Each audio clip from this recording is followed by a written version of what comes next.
নাই অ'। তইও দুদিনমানৰ পাছত বিয়া হৈ যাবিগৈ। মই কাৰ লগত থাকিম বাৰু? এতিয়াৰ পৰাতো মই এনেও অকলশৰীয়া।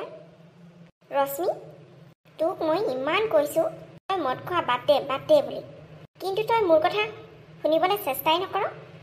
এইবোৰ কৰি কি পাবি কচোন? লাইফটো এবাৰে পাবি, গতিকে অলপ হেল্ডি হৈ জীয়াই থাকিবলৈ চেষ্টা কৰচোন। এনেকৈ যদি মদ খাই থাক তোৰ ভৱিষ্যতটো কি হ'ব তই এবাৰ ভাবিছনে? মোৰ ভৱিষ্যত কি হ'ব আৰু মদাহী হ'ব?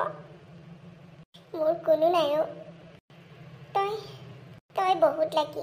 এই জনমটোতে মা দেউতা ভাই ভনী সকলো পাইছ, আৰু মোক চাচোন, মোৰ দেখোন কোনোৱে নাই। সৰুৰে পৰা ৰাস্তাই ঘাটে আছিলোঁ, তাৰপিছতে কোনোবাই অনাথ আশ্ৰমলৈ লৈ আহিল। তাৰপিছতো গোটেই জীৱন অনাথ আশ্ৰমতে পাৰ কৰিলোঁ। এতিয়া ডাঙৰ হৈ ততে ইটো সিটো কাম কৰি খাই আছোঁ। আৰু তোৰ নিচিনা লগৰ এজনী লগ পালোঁ, মই বহুত সুখী তোৰ নিচিনা এজনী লগৰ পাই। কিন্তু দুদিনমানৰ পাছত তই বিয়া হৈ যাবিগৈ। মই কাৰ লগত থাকিম অ'? মই বৰ অকলশৰীয়া হৈ পৰিলোঁ। ৰশ্মি প্লিজ, তই এনেকৈ নকবিচোন। তই যদি এনেকৈ ক মোৰ ভাল লাগিব জানো? প্লিজ এনেকৈ নকবি। মই বিয়াহে হৈ যাম, তোৰ লগৰ সদায় হৈ থাকিম। তই বৰ ভাল অ'। তই ইমান ভাল ছোৱালী এজনী হৈ মোৰ নিচিনা মদ খোৱা চিগাৰেট খোৱা ছোৱালী এজনীৰ লগত আছ। বেলেগে হোৱা হ'লে মোৰ লগত বন্ধুত্বই নকৰিলেহেঁতেন। মদ খালেই সকলো মানুহ বেয়া হৈ নাযায় নহয়। তই কিছুমান মনৰ দুখতহে মদ খাওঁ কিবা। আৰু শুন, তই অকলীয়া নহয়, আমি সকলোৱে তোৰ লগত আছোঁ। মোৰ মা দেউতা তোৰ মা দেউতাৰ নিচিনাই। তই মোৰ মা দেউতাকে মা দেউতা বুলি ভাবিব পাৰ। মোৰ আৰু আমনি লাগিছে জাননে? মোৰ আৰু অলপো জীয়াই থাকিবলৈ মন যোৱা নাই। কোনো নাই মোৰ। তই এইসোপা খাই ইম'চনেল হৈ থাকিব নালাগে। তোক মই ইমান কৈছোঁ ব'ল আমাৰ ঘৰলৈ বিয়ালৈকে, তাতে থাকিবি বুলি, আৰু তই একো কথাই নুশুন। মইনো গাঁৱত গৈ কি কৰিম? গাঁৱৰ মানুহে মোক কি বুলি ভাবিব কচোন? তাত জানো মই চিগাৰেট খাব পাৰিম?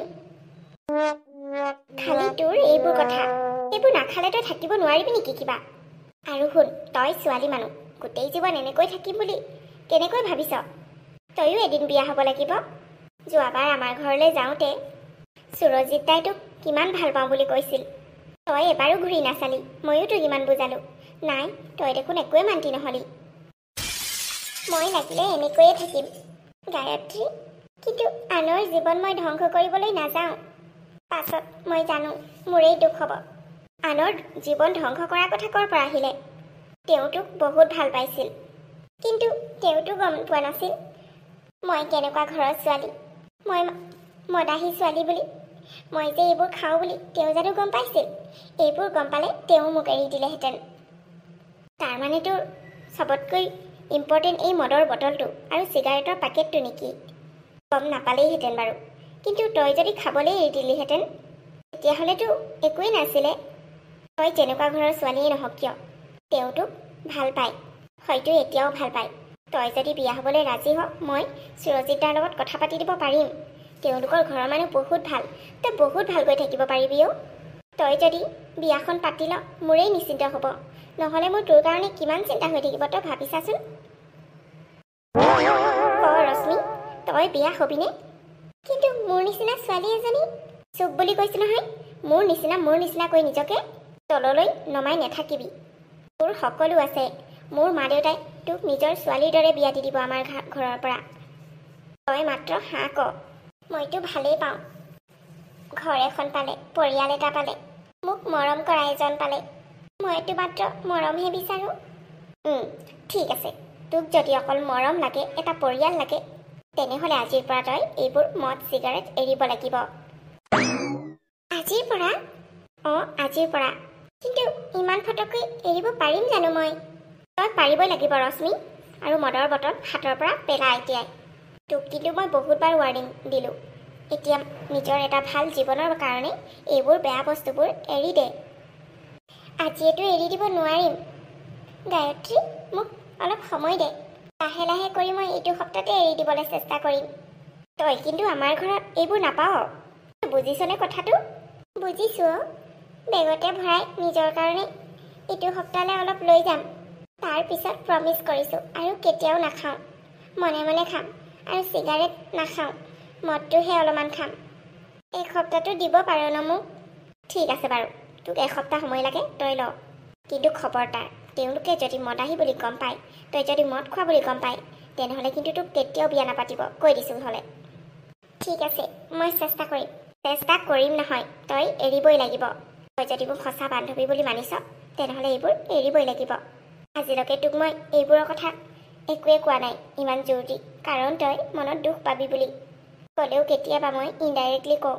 কিন্তু তোৰ এতিয়া নিজৰ ভৱিষ্যতৰ কাৰণে তই ইমানখিনিতো কৰিব পাৰ ৰশ্মি।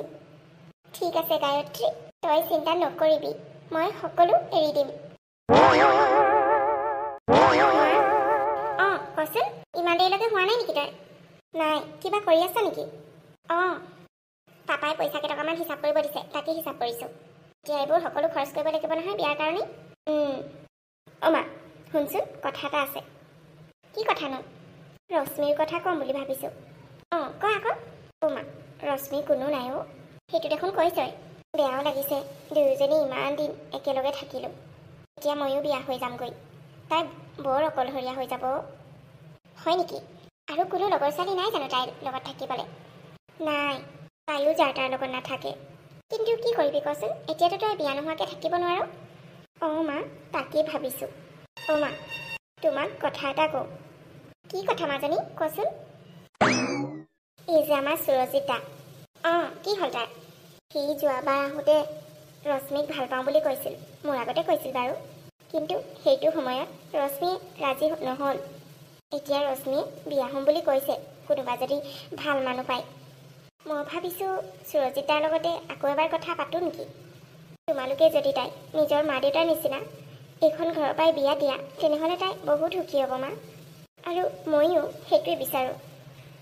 কিন্তু সুৰজিতৰ মাকে জানো মানিব মাক দেউতাক নথকা ছোৱালী বুলি ক'লে? মাক দেউতাকৰ লগত কথা নাই মা, সুৰজিত দাই মান্তি হ'লেই হ'ব। কোনোবা ছোৱালী তোৱালী চোৱা গম পাইছা নেকি? নাই নাই, তেনেকৈতো একো খবৰ পোৱা নাই। মাত্ৰ তই অহা আগদিনাখন এবাৰ আহিছিলেহি, তোৰ কথা সুধিছিল। কিন্তু তই যদি কথা পাতিব বিচাৰ পাতিব পাৰ। তাই যদি কোনোৱেই নাই, আমিনো কিয় তাইক বিয়া দি দিম বাৰু?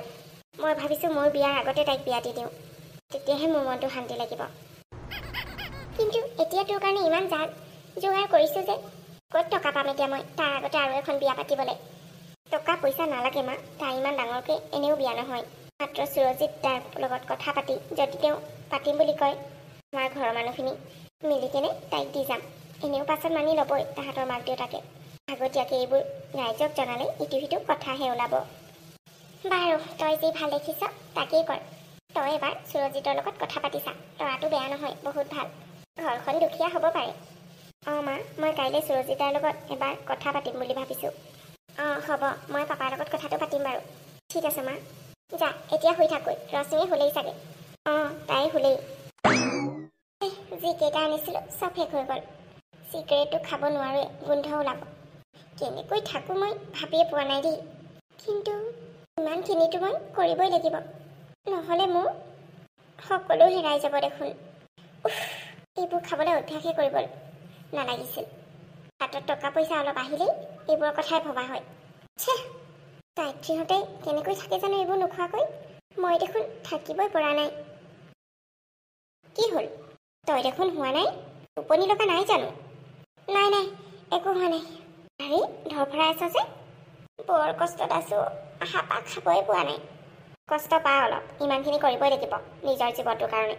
নিজৰ কথা নেভাবি তোৰ কথা ভাবিছোঁ, মনত ৰাখিবি আকৌ তই। আৰু শুন, কাইলৈ মই সুৰজিতাৰ লগত কথা পাতিব যাওঁ, আৰু তেওঁ যদি মান্তি হয় তই আকৌ পাছত উল্টা পুল্টা নকবি আকৌ। নকওঁ দে, মোৰো আমনি লাগিছে জীৱনটো সংগ্ৰাম কৰি কৰি। মোক মাত্ৰ মৰম লাগে। ঠিক আছে, শুই থাক এতিয়া। কি তুমি সঁচা কৈছানে গায়ত্ৰী? অঁ সুৰজিতা, মই সঁচা কৈছোঁ। মই বিশ্বাসে কৰিব পৰা নাই তাই যে মোৰ লগত বিয়া হ'ব বুলি। আপোনাকতো তাইৰ বিষয়ে সকলো কথা ক'লোৱেই অলৰেডি। মই আপোনাক জবৰদস্তি কৰা নাই, কিন্তু তাই অকলশৰীয়া ছোৱালী, জানেই দেখোন মোৰো বিয়া আছে। তাইক অকলশৰে এৰি দিব মন যোৱা নাই। সেইকাৰণে মই ভাবিছোঁ তাইক বিয়া দিহে মই বিয়া হ'ম। গায়ত্ৰী, তুমি চিন্তা কৰিব নালাগে। মই তাইক আজি ক'লে আজিয়ে লৈ যাম। তাইক মই বহুত ভাল পাওঁ। প্ৰথম দেখিয়ে তাইৰ প্ৰেমত পৰিছিলোঁ। ঠিক আছে সুৰজিত দা, মই ৰশ্মিক ৰাতি ৰেডি কৰি থৈ দিম। আপুনি নিবলৈ আহিব তেনেহ'লে। এনেও ঘৰত মোক বিয়া পতাৰ কথা কৈয়ে আছিলে। এইটো সময়তে যদি বিয়া পাতি দিওঁ বৰ ভাল পাব মাহঁতে। কিন্তু মোৰ পলুৱাই বিয়া পাতিবলৈ অলপো মন নাছিল। তুমি যদি কৈছা মই পলুৱাই হ'লেও লৈ যাম তাইক। আচলতে মোৰো বিয়ালৈ বেছিদিন নাই, আপুনি দেখোন জানেই। আকৌ মই থকাৰ অৱস্থাতে যদি তাইৰ জীৱনটো ছেটেল কৰি থৈ নাযাওঁ, আকৌ জানো মই সময় পাম? আৰু গাঁৱত যদি এতিয়া কথাটো কৈ দিওঁ মানুহে ঢেৰ কথা উলিয়াব। সেইকাৰণে মই আপোনালোকে পলাই যোৱাটোৱে বিচাৰিছোঁ। তাইৰ লগত মই আপোনাক ফোনতে কথা পতাই দিম। হ'ব গায়ত্ৰী, মই লগৰ লৈ তোমালোকৰ ঘৰলৈ ৰাতি যাম। তোমালোকৰ মা দেউতা সকলোকে কৈ থ'বা। অঁ হ'ব বাৰু, এতিয়া মই যাওঁ সুৰজিত দা। অঁ ঠিক আছে। মোৰ নিচিনা দুখীয়া ল'ৰা এজন তাইৰ নিচিনা চহৰীয়া ছোৱালী এজনীয়ে পচন্দ কৰিছে, সেইটো ভাবিয়ে মোৰ বেছি ভাল লাগিছে। ঠিক আছে দাদা। হে প্ৰভু, তোমাক কি বুলি ধন্যবাদ দিওঁ। যিজনী ছোৱালীক ভাল পাইছিলোঁ, বিয়া পাতিম বুলি সপোন দেখিছিলোঁ, ফাইনেলি তাইক পাবলৈ মই গৈ আছোঁ। আশীৰ্বাদ কৰা প্ৰভু। নাজানো গায়ত্ৰী, তোমালোকক মই কিদৰে ধন্যবাদ জনাওঁ। আণ্টি, আপোনাক বহুত ধন্যবাদ। মোৰ নিচিনা ছোৱালী এজনী নিজৰ জীয়েকৰ নিচিনা আঁকোৱালি লোৱাৰ কাৰণে। এতিয়া সেইবোৰ কৈ থকাৰ সময় নহয়। মোৰ মাজনী মোৰ ছোৱালীৰ লগৰ যেতিয়া মোৰ ছোৱালীৰ নিচিনা আৰু তুমি একো চিন্তা কৰিব নালাগে। এইখন গাঁৱত আমিও থাকিম, তুমিও থাকিবা। তোমাৰ একো বিপদ নহয়। আশীৰ্বাদ কৰক আণ্টি, আমাৰ আশীৰ্বাদ সদায় তোমালোকৰ লগত থাকিব। তই ভালকৈ থাকিবি। তেওঁলোকৰ পৰিয়ালৰ মানুহখিনি বহুত ভাল, তই বহুত সুখত থাকিব পাৰিবি। নাজানো গায়ত্ৰী, মই সুখত থাকিব পাৰিম নে নাই নাজানো, কিন্তু মই নিজেই বহুত সুখী সেয়াহে জানো। তেওঁলোকে মোক যিয়ে ব্যৱহাৰ নকৰক লাগে, মই সদায় তেওঁলোকক মৰমেৰেই কথা পাতিম। আৰু মই গোটেই কামবোৰ শিকাই দিছোঁ নহয়।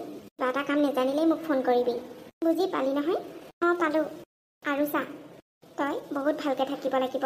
তই যদি কিবা ভুল কৰ তেতিয়াহ'লে মোৰ মা দেউতাৰ বদনাম হ'ব। মই প্ৰমিছ কৰিছোঁ আণ্টি আৰু আংকুলক একো বদনাম পাবলৈ নিদিওঁ। ঠিক আছে, ব'ল এতিয়া যাবলৈ সময় হ'ল নহয়। গায়ত্ৰী, তোক মনৰ পৰা থেংক ইউ কৈছোঁ। তই যে নিজৰ কথা নাভাবি মোৰ কথা বেছি ভাব। হ'ব দে, ইমানখিনিতো এজনী বান্ধৱীৰ কাৰণে কৰিব পাৰোঁ। আৰু শুন, বিয়ালৈ 2 দিন আগতে আহিব লাগিব, কৈ দিছোঁ হ'লে। অ'কে বাবা, আহিম বাৰু। ব'ল এতিয়া তোক আগবঢ়াই দিওঁ। আমাক নোকোৱাকৈ কেনেকৈ এনেকুৱা কৰিব পাৰিলে? তাক কিমান ক'লোঁ কাকো পলুৱাই নানিবি, ভালকৈ চাই মেলি বিয়া পাতি দিম বুলি। হে, হ'ব বুলি কৈ এনেকুৱা ফটককৈ এনেকুৱা কাম কৰিব লাগেনে? মা, আপুনি কিয় ইমান টেনশ্যন লৈ আছে বাৰু? এতিয়া যাৰ ভাগ্যত যি আছে সেইটোৱে হ'ব। তই মনে মনে থাক। তহঁতিওতো পলাই আহিলি, ডাঙৰটো তেনেকৈয়ে গ'ল। সৰুটো অন্তত ভালকৈ বিয়া পাতি দিম বুলি ভাবিছিলোঁ, আৰু সিও এনেকুৱা কৰিছে। এইবোৰ ভাবি জানে এতিয়া কিবা লাভ আছে? শুনিছোঁ গায়ত্ৰীৰ লগৰ বোলে গায়ত্ৰীহঁতৰ ঘৰলৈ ফুৰিবলৈহে আহিছিলে বিয়া বুলি। আমাৰ ভাইটিয়ে আনিম বুলি ক'ব চাগে, নহ'লেনো ছোৱালী মানুহ এজনী আহি পেলাব দেই। মই সেইবোৰ একো নেজানো। মুঠতে সি বিয়া পাতিব নালাগিছিল। এতিয়া সেইবোৰ কথা পতা সময় নহয়। ল'ৰা কইনাকেইটাক আদৰাৰ যা যোগাৰ কৰিব লাগে। দেউতাই ঠিকে কৈছে মা, আমি সেইটো কৰাই উচিত হ'ব। তহঁতি যি কৰ কৰি থাক, মই হ'লে একো কৰিব নাই। তোমাৰ আকৌ বৰ কথাবোৰ বেলেগ, সদায় কথাবোৰ উল্টা। বোৱাৰী, তাইলৈ বাচ্ছা থাকিলে নহ'ব। ব'লা, তুমি আৰু মই কিবা এটা কৰিব লাগিব। মা, যিমানে হওক বিয়া এবাৰেই পাতে মানুহে। ভাইটি আৰু ছোৱালীজনীৰ কাৰণে আজি বহুত ডাঙৰ দিন। আপুনি যদি এনেকৈ থাকে কেনেকৈ হ'ব কওকচোন? মাকৰ আশীৰ্বাদ আপুনি জানো নিদিয়াকৈ থাকিব পাৰিব? মোৰ একেবাৰে ভাল লগা নাই। ভালটো কাৰো লগা নাই। চবেই সি ডাঙৰকৈ বিয়া পাতিব বুলিয়ে ভাবি আছিলে। এক প্ৰকাৰে ভালেই হ'ল, টকা পইচা বাচিলে। এইবোৰ সকলো কথা বাদ দি আপুনি তেওঁলোকক আদৰাৰ যা যোগাৰ কৰিব লাগে। মা, মাকজনীয়ে যদি এনেকৈ থাকে কেনেকৈ ভাল লাগিব বাৰু? যা যা, তহঁতি কিবা কিবি কৰ, মই গৈ আছোঁ বাৰু। মোৰ মনটোক অলপ শান্তি দি লওঁ। ঠিক আছে মা, ব'লক দেউতা, আমিয়ে কিবা কিবি কৰোঁগৈ। অঁ ব'লা বোৱাৰী। ল'ৰাটোৱে মোক ঠগিলে পাই। টাউনৰ ছোৱালী বুলি কোৱা শুনিছোঁ। কেনেকুৱা বা ছোৱালী, ঘৰখন কি হ'ব হ'ব আৰু। তোমাৰ নামটো কি আছিলে? মোৰ নাম ৰশ্মি বাইদেউ। অঁ ৰশ্মি, এইটো তোমালোকৰ ৰুম। আমাৰ ভাইটি আকৌ ঘৰবোৰ চিজিল লগাই খুব ভাল পায়। দেখিছা নহয় তাৰ ৰুমটো কিমান ধুনীয়া। হয় বাইদেউ। আশা কৰোঁ তুমিও যাতে ভাইটিৰ লগত মিলি সকলোবোৰ চম্ভালি ল'বা। মই ডাঙৰ বোৱাৰী, বুজিটো পাইছাই হ'বলা? হয় বাইদেউ। এইখন ঘৰ ইয়াৰ পৰা মই জনাত সকলো মানুহে ভাল, আৰু ঘৰখন বহুত ভালকৈয়ে চলি আছে। আশা কৰোঁ তুমিও যাতে আমাৰ লগত সহযোগিতা কৰিবা। হয় বাইদেউ, মই সম্পূৰ্ণ চেষ্টা কৰিম সকলোৰে লগত মিলি থাকিবলৈ।